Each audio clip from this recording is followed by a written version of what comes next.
দর্শক, আপনাদের সবাইকে স্বাগত জানাচ্ছি ঢাকা বেজিং এক্সপ্রেস অনুষ্ঠানে। এই বিশ্বে দুর্দান্ত গতিতে এগিয়ে চলা দেশ চীন। প্রযুক্তি ও সংস্কৃতিতে ক্রমাগত বিশ্ব দরবারে ছাপ ফেলছে দেশটি। দেখছে অভিন্ন এক ভবিষ্যতের স্বপ্ন। বাংলাদেশের সাথে চীনের বন্ধুত্বের পথ চলা 5 দশকের। দুই দেশের দ্বিপাক্ষিক সম্পর্কের নানা খাতে এগিয়ে চলার গল্প বলবো আমরা, তুলে ধরব সংস্কৃতির নানা দিক। চ্যানেল 24 ও চায়না মিডিয়া গ্রুপের এই যৌথ আয়োজনে থাকছে চীন ও বাংলাদেশের নানা খবর। আর পুরো আয়োজনে আপনাদের সাথে আছি আমি রাউজায়ে জাবিদ ঐশী। চীনের সিয়ানে অনুষ্ঠিত হয়েছে global south media partnership mechanism ও 13তম গ্লোবাল ভিডিও মিডিয়া ফোরাম। উদ্বোধনী অনুষ্ঠানে চীন আন্তর্জাতিক শাসন কাঠামোতে গ্লোবাল সাউথের কণ্ঠ জোরদারের আহ্বান জানায়। এ উদ্যোগে বাংলাদেশ সহ 25টি মিডিয়া প্রতিষ্ঠান যুক্ত হয়েছে। সিয়ান থেকে বিস্তারিত জানাচ্ছেন আমাদের সহকর্মী শুয়ে ফেফে শিখা।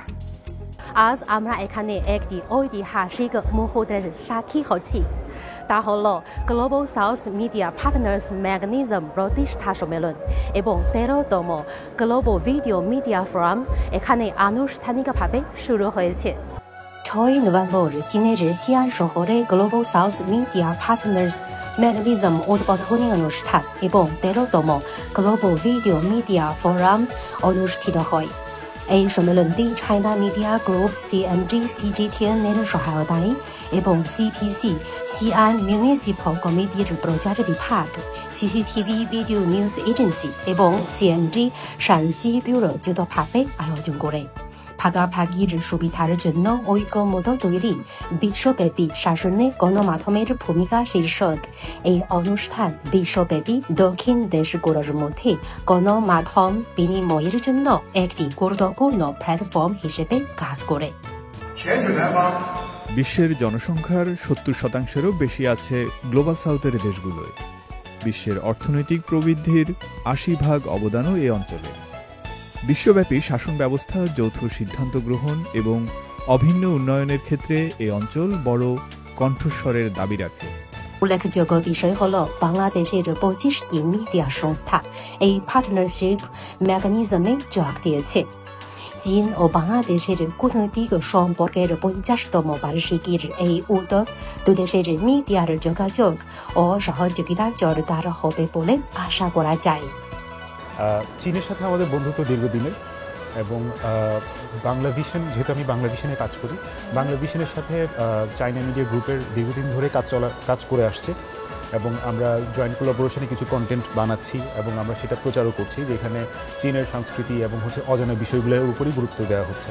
তো সেই দিক থেকে আমি বলবো যে আমাদের বন্ধুত্ব যেটা দীর্ঘদিন ধরে চলে আসতেছে সেটা ভবিষ্যতেও চলবে।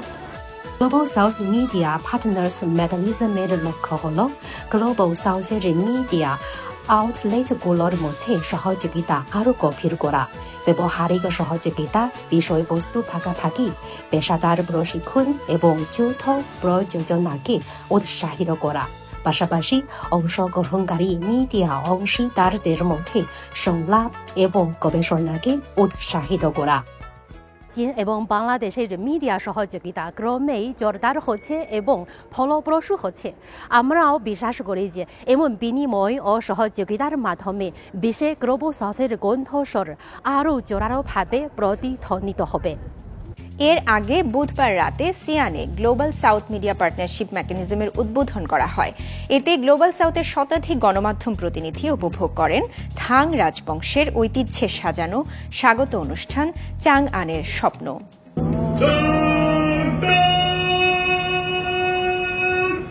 বুধবার সন্ধ্যায় বিশ্বের গ্লোবাল সাউথ দেশগুলোর প্রায় 100 জন গণমাধ্যম প্রতিনিধি চীনের প্রাচীন শহর সিয়ানে একটি ঐতিহাসিকভাবে গুরুত্বপূর্ণ স্বাগত অনুষ্ঠান চাংআনের স্বপ্ন উপভোগ করেছেন, যা ছিল থাং রাজবংশের অনুসরণে দূর থেকে আসা অতিথিদের স্বাগত জানানোর বড় রাষ্ট্রীয় অনুষ্ঠান।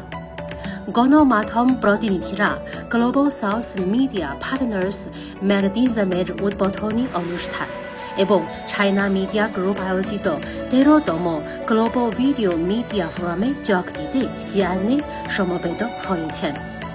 এই জমকালো অনুষ্ঠানটি কেবল দূরাগত বিশিষ্ট অতিথিদের জন্য সর্বোচ্চ সম্মানই নয়, বরং প্রাচীন সিল্ক রোডের সূচনাস্থলে বিশ্বজুড়ে গ্লোবাল সাউথ দেশগুলোর গণমাধ্যমের জন্য ঐক্যবদ্ধতা, সহযোগিতা, বন্ধুত্ব গড়ে তোলা এবং ভবিষ্যৎ নিয়ে আলোচনা করার জন্য একটি নতুন সূচনার প্রতীকও ছিল।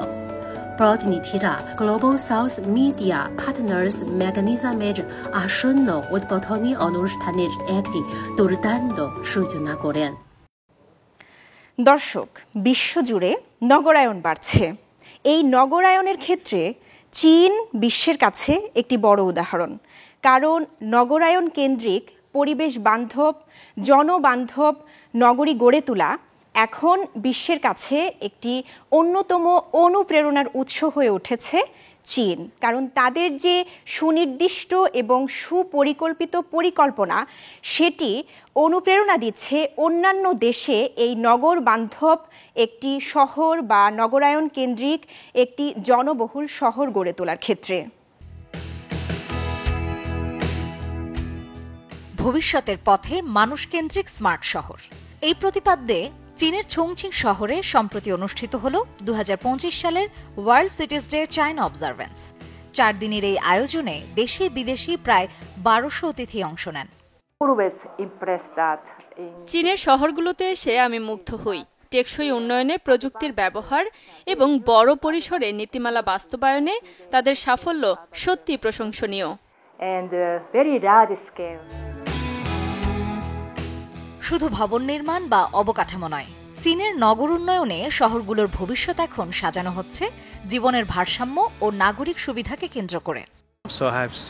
চীন এখন শুধু উঁচু ভবনের দেশ নয়, শহরে বেড়েছে সবুজ জায়গা, উন্নত পরিবহন, সহজ যাতায়াত, যা সত্যি মানুষের কথা ভেবে তৈরি। দেশটির গৃহায়ন ও নগরপল্লী উন্নয়ন মন্ত্রণালয়ের তথ্যানুসারে 2024 সালের হিসেব অনুযায়ী চীনের নগরায়নের হার 67%, যা 2012 সালে ছিল 53% মতো।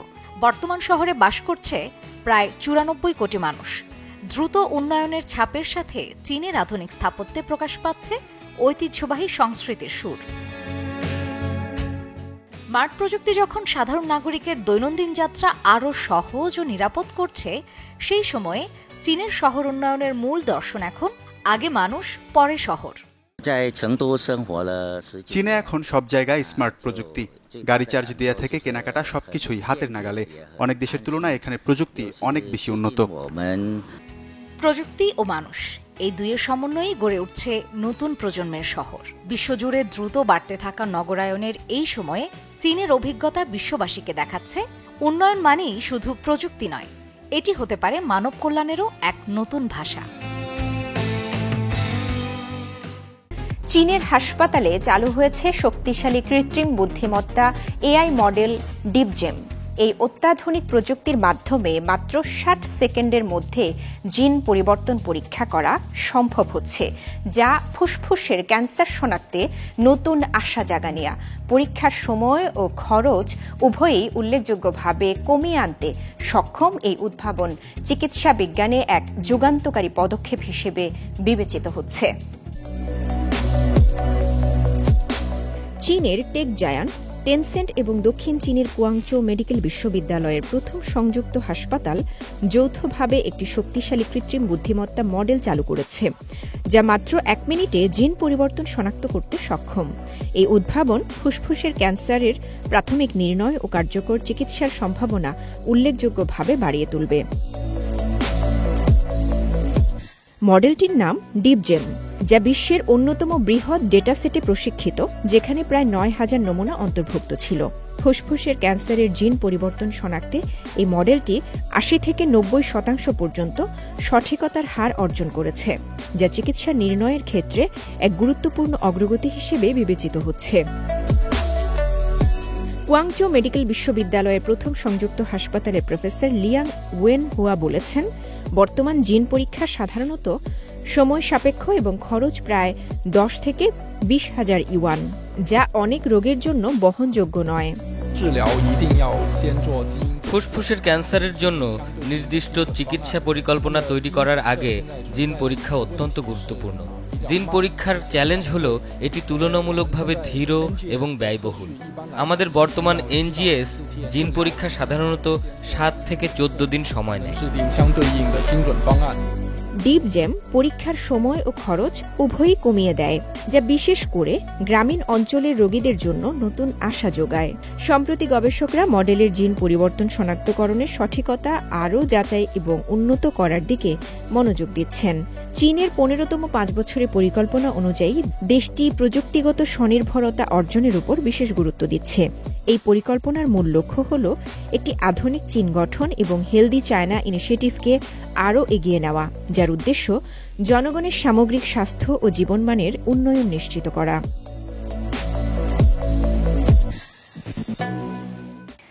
সাংহাইয়ে অনুষ্ঠিত চীন আন্তর্জাতিক আমদানি প্রদর্শনীতে বিশ্বের সর্বাধুনিক চিকিৎসা প্রযুক্তি প্রদর্শিত হচ্ছে। এখানে চিকিৎসা যন্ত্রপাতি, বায়োফার্মাসিউটিক্যালস এবং ডিজিটাল নির্ণয় ও চিকিৎসা ব্যবস্থায় সাম্প্রতিক উদ্ভাবন তুলে ধরা হয়েছে, যা ভবিষ্যতের স্বাস্থ্য ব্যবস্থায় নতুন দিগন্ত উন্মোচন করছে।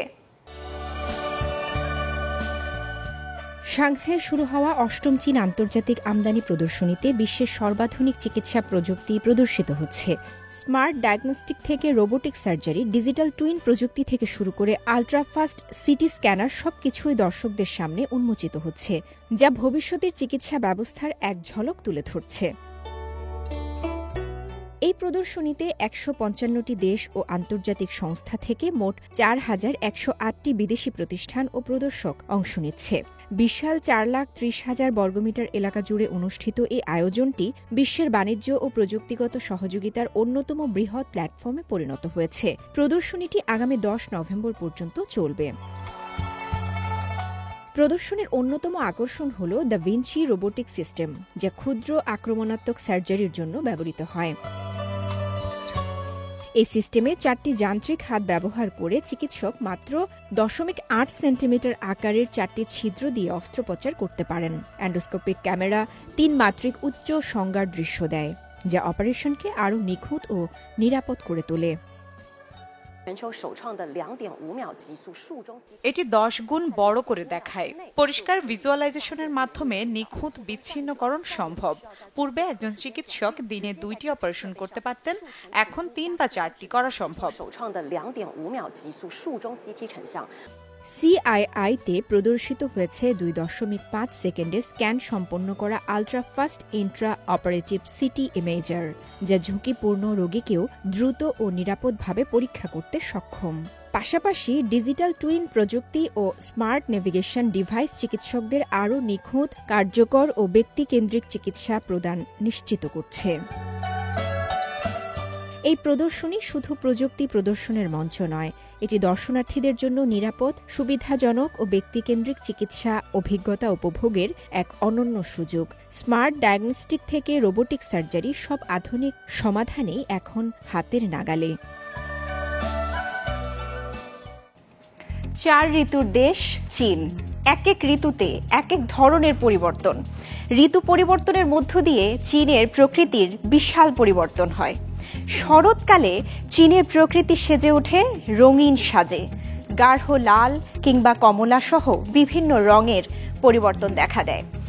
এই প্রকৃতি দেখার জন্য পর্যটকদের ঢল নামে। দর্শক, চীনের শরৎকালীন প্রকৃতি আসলে কেমন, চলুন দেখে নিই।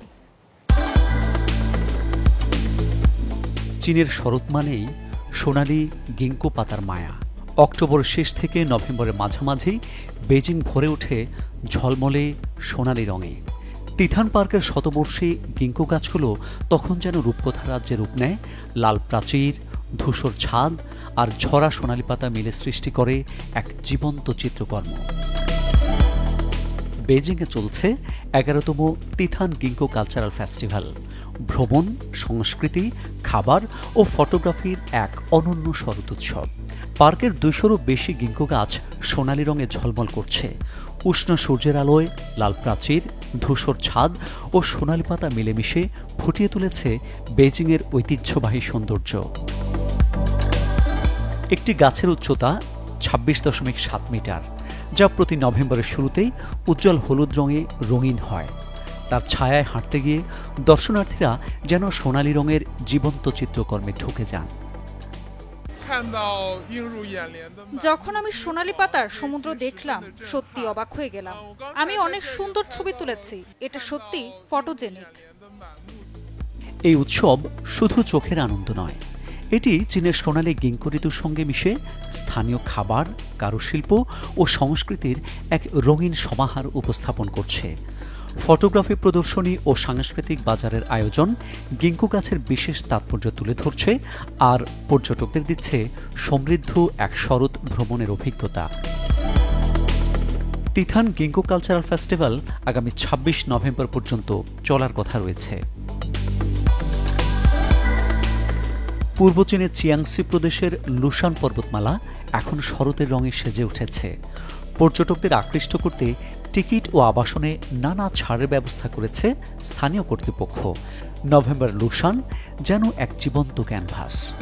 হলুদ প্যারাসল পাতা, গাঢ় লাল ম্যাপল আর হ্রদের জলে তাদের প্রতিফলন মিলে গড়ে তুলেছে স্বপ্নিল এক দৃশ্য। শরতের এই ম্যাপল দর্শন মৌসুমকে ঘিরে লুশান দৃশ্যমান এলাকায় গত সপ্তাহ থেকে চালু করেছে বিশেষ অফার। চিয়াংসি, জেচিয়াং, আনহুই ও ফুচিয়ান প্রদেশের বাসিন্দারা পাচ্ছেন টিকিটে ৫০% পর্যন্ত ছাড়, আর বিশ্বের যে কোনো শিক্ষার্থী চীনা প্রাচীন কবিতা আবৃত্তির চ্যালেঞ্জ সফলভাবে সম্পন্ন করতে পারলেই পাচ্ছেন বিনামূল্যে প্রবেশের সুযোগ। পূর্ব চীনের শান্তং প্রদেশের লাইসি শহরের সিয়া কেচুয়াং টাউনশিপ এখন শরতের রঙে রঙিন। বিস্তৃত ম্যাপল বন জুড়ে কমলা ও আগুন লালের ছায়ায় মিশে গেছে প্রকৃতি। উজ্জ্বল পাতার এ দৃশ্য যেন এক জীবন্ত তেলচিত্র, যা পুরো এলাকাকে করেছে মনোমুগ্ধকর। একসময় নির্জন ও অনুর্বর এই এলাকা এখন স্থানীয় সরকারের উদ্যোগে রোপিত উচ্চমানের রেড ম্যাপলের প্রজাতির কারণে পরিণত হয়েছে এক আকর্ষণীয় পর্যটন গন্তব্যে। পর্যটকদের জন্য আরও আনন্দদায়ক অভিজ্ঞতা নিশ্চিত করতে এখানে তৈরি করা হয়েছে হাঁটার পথ, পর্যবেক্ষণ প্ল্যাটফর্ম এবং ম্যাপল থিমযুক্ত নানা কার্যক্রম। ঢাকা বেজিং এক্সপ্রেস আজ এ পর্যন্তই। চীন ও বাংলাদেশের দ্বিপাক্ষিক সম্পর্ক এবং নানা ঘটনা প্রবাহ নিয়ে আবার দেখা হবে পরবর্তী পর্বে, একই দিনে একই সময়ে চ্যানেল 24-এ।